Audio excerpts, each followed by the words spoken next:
What's really good? What's really good? What's really good? Welcome back to another live episode of the Sanchez Show. It is Monday, September 30th, man. Last day of the month, which means baseball playoffs officially start tomorrow. We had a big trade in the NBA the other night after the Friday Night Live. And normally, as you guys know, Trip Young and I get together either on a Sunday or a Monday to recap the week in the NFL and week in sports. But this week, shout out to my brother Trip Young. He's out on the West Coast. He's handling business out in Cali. So I'm flying solo. So again, I am Legend in Two Games, host of the Sanchez Show. If you don't know, get familiar. Social media handles right there at the bottom of the screen. Make sure you follow me across all social media platforms. Make sure you guys subscribe to the Sanchez Show, streaming on YouTube, Facebook, and Twitch every Friday night, 8:30 p.m. And then, as I mentioned, we normally do the collaboration episode, Real Fans, Real Talk, as always. But we got some stuff to get into. We're going to be live as we get ready for kickoff of a Monday Night Football doubleheader. I wanted to take this opportunity to speak a little baseball as the playoffs start tomorrow and give my thoughts on the Knicks. If you guys follow me, if you guys have checked out the show in the past, you know I'm a big-time Knicks fan, so I've got a lot of thoughts on the recent trade for Karl-Anthony Towns. Before we get to that, though, hope everyone's enjoying their Monday night. Salud. Let's get into some things. I'm going to start with the Mets. You see, I got my gear on. I was a little scared. I'm not going to lie. The Mets win the first game of the doubleheader today against the Braves. Looks like the Braves are going to win the second game as they're headed to the ninth inning right now. Braves up 3-0, similar to what happened in game one.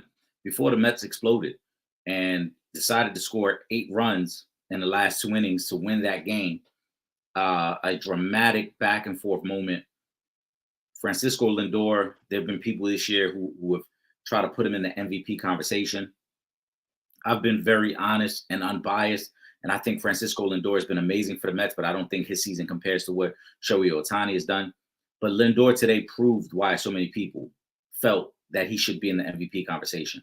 He gets a big hit in the 8th inning when the Mets are down 3-1 to close the gap, make it 3-2, and he's part of that rally, that 6-run inning. And then after they blow the lead in the bottom of the 8th, Lindor hits one of the more dramatic home runs you're ever going to see in New York Met history. And I know some people will say, well, it's a regular season game. Technically, no.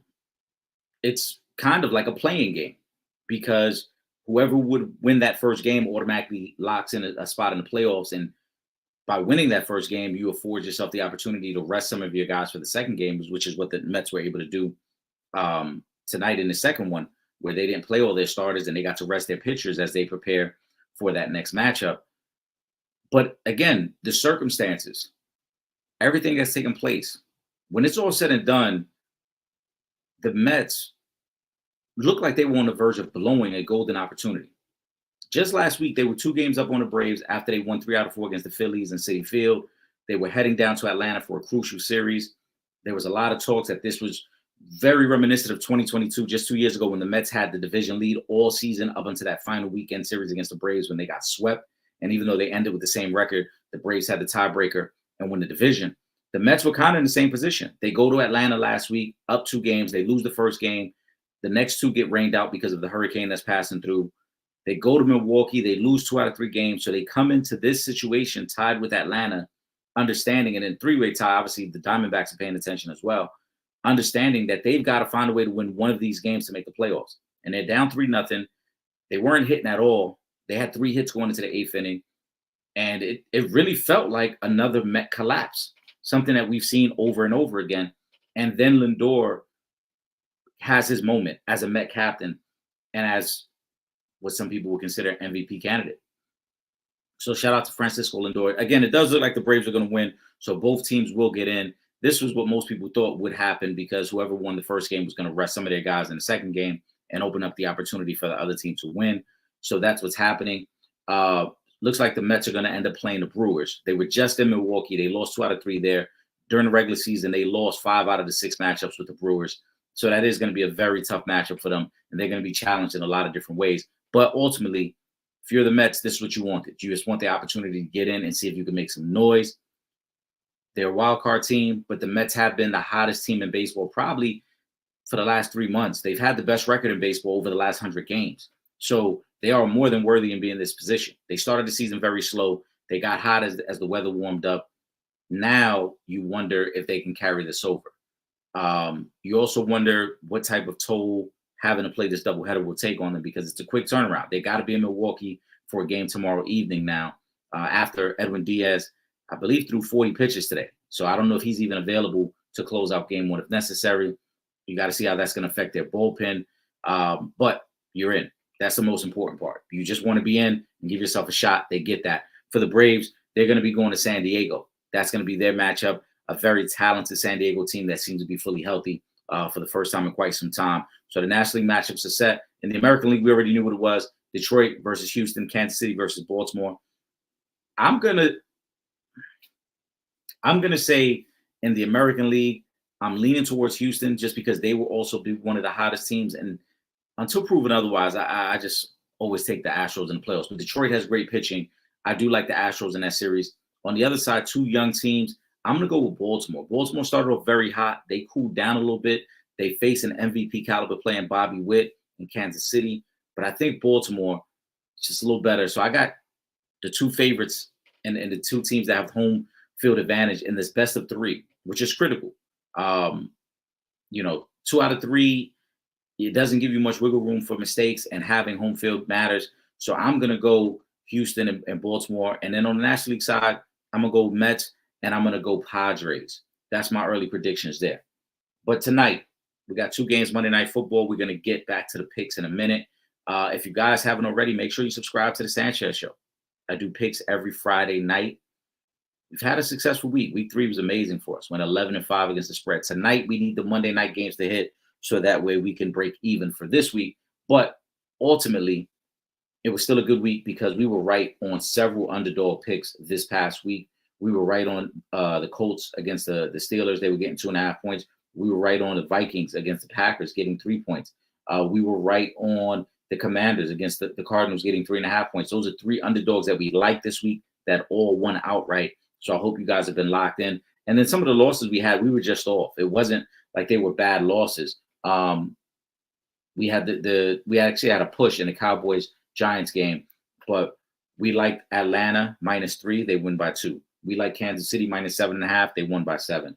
We liked who else did we like? That Texans -6. They win by 4. So we were on point with a lot of the games this week. And like I said, a point here or there didn't hit. We were right about the Bears. We thought they would have a bounce back week. Caleb Williams. This is right around the time. If you guys remember, and if you guys have been locked in with the show, I've said this is right around the time where I expect him to get hot, where I expect him to start doing his thing and really getting comfortable with that offense and getting comfortable with his pieces around that team. I think they're going to start to get better now. They're 2-2. They survived the rough patch. The O-line is still bad, but the NFC is wide open right now. News broke today of Christian McCaffrey. They're still not sure if he's going to be ready to come back off the injured reserve list, as now they're identifying that he has Achilles tendonitis in both his legs. He's a vital part of that offense. They need him if they want to be Super Bowl contenders, the 49ers, that is. So that's something to pay attention to. But the NFC is really wide open. Depending on what happens with Detroit and Seattle tonight, that's going to play a factor in this as well. So I think for some of these teams, as I mentioned, like Chicago, like the Commanders, who are off to a great start, this thing is still in play. There's a lot going on. Philly hasn't looked great. Dallas hasn't looked great. Detroit has been a little up and down. That's why I say tonight will be interesting to see what they do. So for some of these young upstarts, just stay in the mix. See if you can get hot. See if you can get things going and give yourself a chance to be a major player late in the season. But yeah. And I forgot to mention something to start off the show. I apologize because it just popped in my head. I didn't even have the notes for this. RIP to a legend, Dikembe Mutombo, 8-time NBA All-Star, played 18 seasons in the league, 4-time Defense Player of the Year. He was part of that Sixer team, and I might be off a year or two, but I believe it was 2000 when he got traded over there with Allen Iverson, and they faced the Lakers in the NBA Finals, and they were the only team to even beat the Lakers during that playoff run. But he lost his battle today with battling brain cancer for the last 2 years. Thoughts and prayers go out to him and his family, man. A true legend, a true ambassador, a true humanitarian, and a great loss in this world, man. So thoughts and prayers out to Dikembe Mutombo and his family. today. That news had broke earlier this afternoon. It wasn't actually a part of my original notes for the live, and I just remembered I didn't start off the show by paying my respects, so I apologize. But I definitely wanted to make sure we talked about that. But yeah, let's use that to transition to some NBA talk as well, because there was a big trade this weekend, and it happened Friday after we completed the live. Shout out to my brother Will Gordon. We had a great live. We got into not only our picks, but some other things. We were just discussing TV shows and different things like that. We're going to be live again this Friday, 8:30 p.m. Make sure you guys are locked in. But maybe about an hour and a half after we got off the live, I started seeing the news starting to trend and circulate that the Knicks were in discussions to trade for Karl Anthony Towns. And the news kind of started circulating very quick, because it went from the Knicks have had conversations with the Minnesota Timberwolves to the Knicks are finalizing a deal. And as of today, it has not officially been finalized. There were talks by multiple outlets that there would be a third team involved, I believe the Charlotte Hornets, to make sure that there are no salary restrictions in this. The Knicks already started trimming down their roster a little bit to make sure the salary would make sense and could fit, because they can't go past that second apron of the salary cap. But it was something that started to happen very quickly. And I'm be honest with y'all. My initial thought was, nah, I'm not feeling the trade. This isn't a great move. And here's why. The Knicks last year, one, had success because of the structure they built as a team. And it's been one of the things that's been lacking within the Knicks organization for quite some time.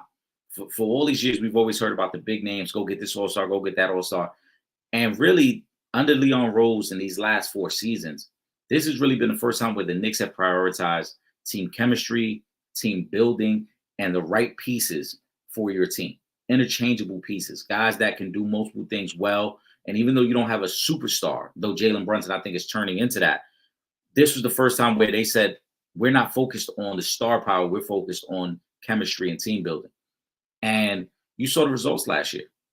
The Knicks had the second record in the East, second best record in the East. Knicks were very competitive. Obviously, the injuries slowed things down for them come playoff time. But heading into the playoffs, the Knicks were a legitimate threat to come out of the Eastern Conference. And so I wanted to see them running back. I also was interested in seeing not only the return of Julius Randle. I know the last 2 seasons he's been injured, and that really hurt the Knicks going into the playoffs. But when they acquired OG Anunoby with Julius Randle and Jalen Brunson, all 3 of those guys on the court starting together, the Knicks at one point had won 14 out of 15 games. With OG, I believe they end up being something like 20-4 overall when he played. So I was interested to see how that chemistry could build, especially when you add Mikal Bridges to that. When you add the other things that they were trying to bring into the mix, I was interested to see how that was all going to work out for them. And this trade changed that.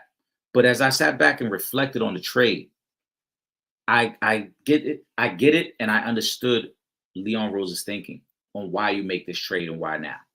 Couple things to factor in. First, the loss of Isaiah Hartenstein. He was a guy the Knicks wanted to keep. They tried to offer him a contract. Obviously, what Oklahoma City offered him was far too great for the Knicks to match, and they lose him. So that had already left them thin at the center position, because Mitchell Robinson, we know he's been injury prone. After that, you were going to have a very young and inexperienced Jericho Sims. The real problem, though, is those guys are so limited offensively that on that side of the basketball and that side of the court, you're playing 4-on-5. And it was one of the reasons that the Knicks did struggle in their second round series against the Pacers.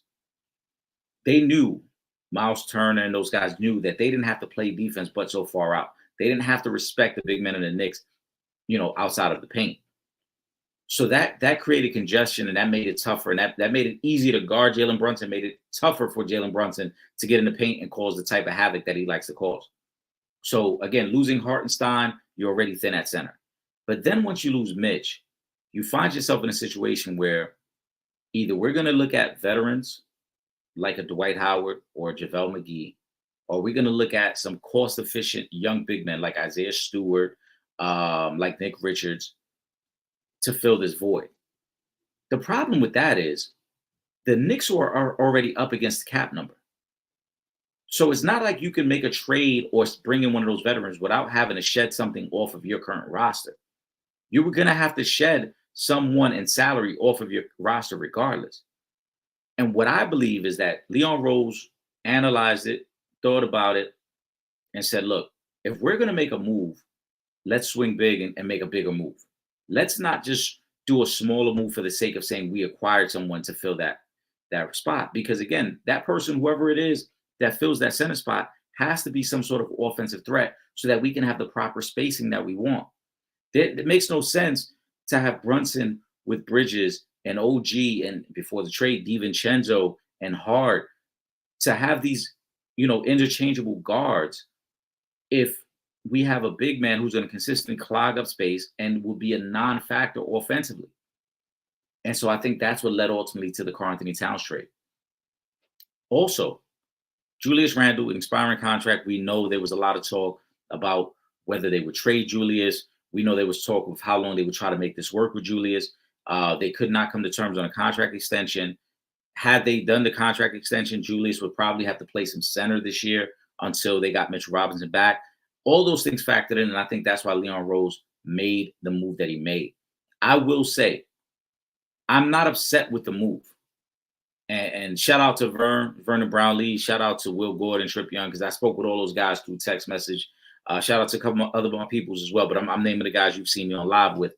I spoke with everybody about the move. And the conclusion I came to was I was never upset with Karl-Anthony Towns as a player. What I'm concerned with is his mental makeup and can he handle what's going to come with playing at the Garden. And I know people outside of New York, y'all might not get it. And I understand that. And I don't mean that in a negative way. Y'all might not understand the pressure that comes with playing in New York, playing at Madison Square Garden. It's the media capital of the world.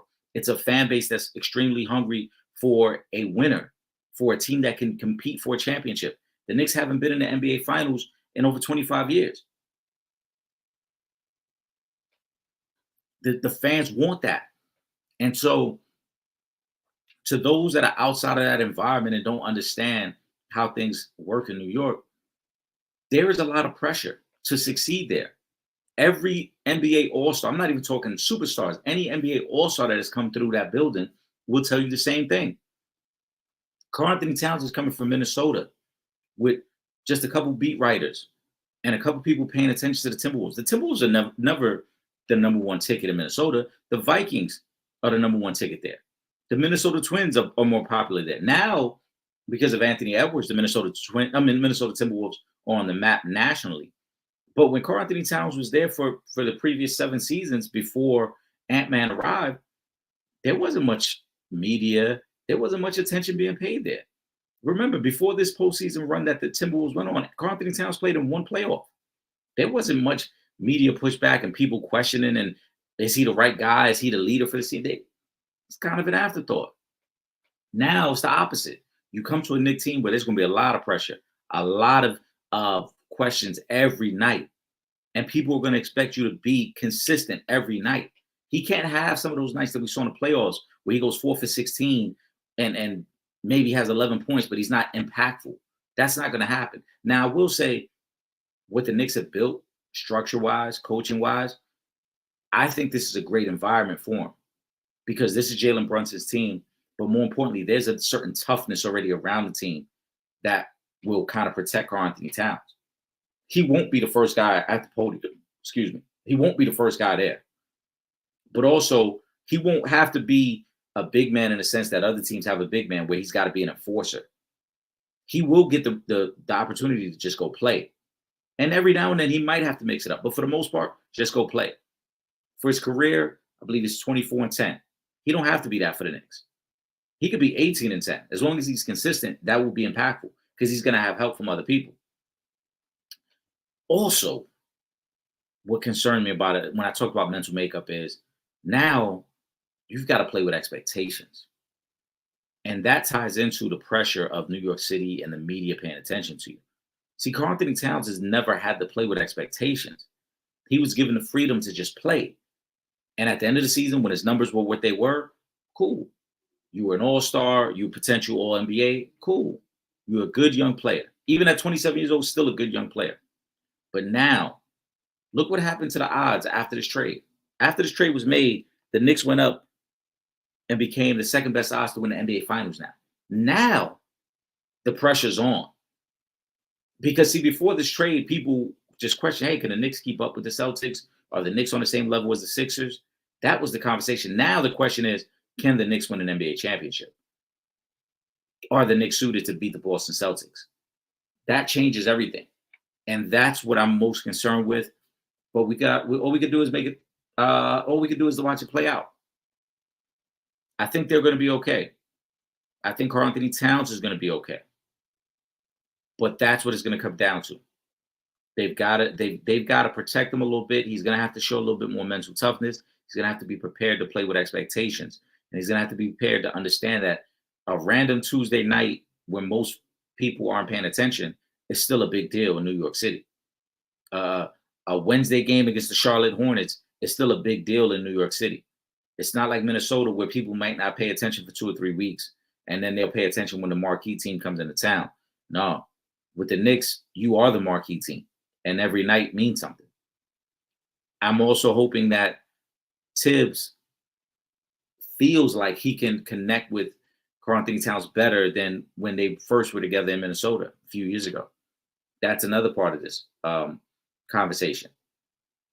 And ultimately, I think Leon Rose, like I said, did the right thing because Karl Anthony Towns, 27 years old, Jalen Brunson, 27 years old. The core of this team is in their mid to late 20s. And now this becomes a legitimate 3-year plan to try to win an NBA Finals. That's what this becomes now. Leon Rose, for years, wanted to put the Knicks in position and try to go get the big fish. It's been publicized. It's been talked about. It was one of the reasons he got the job as a former agent. It was all about his connections. And I think when Leon Rose looked around, I think when he analyzed the landscape and really said, who will be available for us? What star can we bring in to join Jalen Brunson and give us the legitimate 1-2 punch to try to win a championship? It wasn't going to be Embiid, right? Embiid, I don't think is leaving Philly.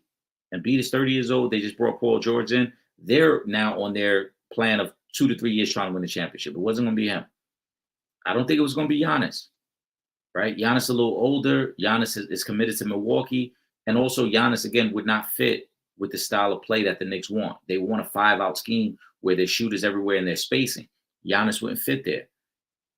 And then you go up and down the line. It's like, all right, we heard the rumblings. Maybe Devin Booker might be upset in Phoenix. But does another guard move the needle for the Knicks? No. They got enough guard power. They needed a big. Karl Anthony Towns was that next level. You're not getting Joker. You're not getting Embiid, right? Giannis you're not getting Giannis, so it's probably going to be him. You're not going to go after Anthony Davis because he's a little older and more injury prone. So you go get Karl Anthony Towns. Couple things before we wrap up on this point too. I think Mitchell Robinson's a trade asset now, and if he gets healthy, I think he will be a guy that they try to move early January. The second part is I guess this kind of ties into, like I said, the first part. I don't think that the Knicks are going to miss Dante DiVincenzo as much as people think. And the reason I say this ties into the first part is because I think there's another trade to be made. Dante DiVincenzo was amazing for the Knicks. And that's not to minimize his contributions. That's not to make it seem like he didn't have major, major impactful moments with this team. Game 2 against the Sixers, that will always be on repeat for us on YouTube and highlights. His play against the Pacers will always, that'll always be there. That game 3 when they're up 2-0 and they're a little banged up and they get the opportunity to win that, and possibly that, to me, I always say that could have changed. They go up 3-0 and Nembhard's one of the luckiest fucking shots you'll ever see. If that doesn't go in and the Knicks go up 3-0, the Knicks win that series. Josh Hart probably never gets hurt. We buy ourselves time for OG to get healthy for Eastern Conference Finals, and who knows? Boston probably still wins, but who knows? But Dante DiVincenzo, the reason I say I don't think he'll be missed as much is he had a career year for us last year. And with the new acquisitions, his minutes were going to get kind of shaved down a little bit. It was naturally going to happen, right? He was going to the bench. We know Bridges, OG were going to kind of eat up most of the minutes at the wing spots. Then you got Brunson and you got Hart. So now that gives you 4 guys that are eating up most of the minutes at the guard and wing spots.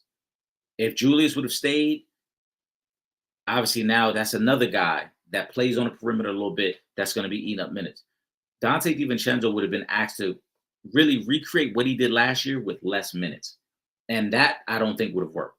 The Knicks are going to be fine. I think you can find a veteran shooter at some point throughout the season. That leads back to the Mitchell Robinson point where maybe you flip him for a veteran shooter that comes in and gives you something off the bench. They were able to do it last year when they brought in Bogdanovich and they brought in Burks. So I think they can do it again. They'll find a way to do it. And Leon Rose, I trust. I'm be honest. Are the Knicks closer to the Celtics now than they were before? Probably. But I also wonder how this would work, how this matchup is going to work against the Sixers. Because I think you got to be rugged and tough to handle Joel Embiid. Pause. And Karl-Anthony Towns, he's never exhibited that type of toughness. So that'll be something to pay attention to. But ultimately, I'm okay with the trade. I'm not excited. I shouldn't say I'm not ecstatic. I'm not going crazy about the trade. I'm excited to see the Knicks. I'm excited to see how this works. But also, this puts us on the clock. If you're the New York Knicks, Karl-Anthony Towns, his new extension kicks in. By the end of this extension, he's going to be close to $60 million. You know, Jalen Brunson has given us a team-friendly deal, but that also puts us on the clock because we've got to try to make moves within these next 2 to 3 years to win while Jalen Brunson is on that team-friendly deal. If not, it was for nothing. On Minnesota's side, DiVincenzo will be fine over there. Julius Randle, I don't think fits. Julius Randle is a really good player, and he doesn't get enough credit for the contributions he made to the Knicks organization. But I don't think he fits over there because Naz Reid is probably a better fit next to Rudy Gobert. Julius Randle is a guy who he's a ball-dominant forward. He needs the ball. He needs to get his own rhythm going, and that's not going to work in Minnesota. So ultimately, he might be a guy that's flipped later on. Also, it's been sold. This trade has been sold almost as like, oh, it's an expiring contract. That's not necessarily true. For next season, Julius Randle has a play option of $31 million. And so if his agent looks around the league and analyzes and say, hey, you don't really have many suitors, I think he's going to opt in. Now, you still could trade him because then at that point, he becomes an expiring for next year. But I don't think it's as simple as many people think in terms of like, oh, he's an expiring, so he's going to be motivated to play this year. And if it doesn't work out, then you're just flipping at the deadline. Nah, I don't think it's going to be that simple. He's going to be motivated to play. The opportunities, though, that's going to be the biggest factor there because I think Naz Reid will eat up a lot of the minutes at the 4 pause. Let's get to tonight's picks, and then we're going to get ready to wrap up. Again, appreciate you guys. Make sure you guys are subscribed to The Sanchez Show. We're streaming on YouTube, Facebook, and Twitch every Friday night as part of our Friday Night Live series, 8:30 p.m. on Fridays. And then normally on Sundays and Mondays, we get together with Trip Young for Real Fans Real Talk. Shout out to my brother Trip Young. He's on the West Coast handling business, so I'm going to hold it down solo tonight. What else we got? Make sure, if you don't know already, make sure you follow me across all social media platforms. You see the handle. Make sure you follow me. Shoot me a comment. Shoot me a like. Let me know if there's any show ideas or topics you want to hear discussed. Don't be shy, man. Now, tonight's game, my original picks, I'm going to stay with the original picks, but I'm just going to give you a disclaimer. I think one of these is going to be off. Originally, I was taking Miami to -1, and I was taking Detroit -3.5. The Detroit -3.5, I still like. They're at home. I expect them to be okay. I think Seattle offensively will be a little choppy tonight. Kenneth Walker comes back. So I think they're going to be a little choppy tonight. And I expect Detroit's D-line to kind of dominate tonight. So be on the lookout for that. The other one I'm skeptical on. It was a -1. Originally, I said Miami. So for the sake of the conversation, I'm gonna stick with that because that was the pick I put out Friday. But something tells me Tennessee wins tonight. Something tells me Tennessee will be desperate and will win tonight. There's been a lot of talk about Will Levis, but in all these games, the Titans have been in the game. It's just been a boneheaded play by Will Levis that has cost him the game. On the flip side, Miami, even before Tua went down, that offense looked a little sluggish. I don't know if Skylar Thompson can recreate some magic and get Tyreek more involved, but I think this Tennessee team is pretty tough. That D-line is tough. And I'm going to say Tennessee is probably the upset tonight. That's probably the one that I really expect to happen tonight. So even though my original pick was Miami, Detroit, be on the lookout for Tennessee. I think that's shaky there. With that being said, I am Eric Sanchez. This is the Sanchez Show. Enjoy the game tonight, guys. Tune in Friday, 8:30 p.m. We're back with another Friday Night Live. We out of here, man. Have a great week, guys.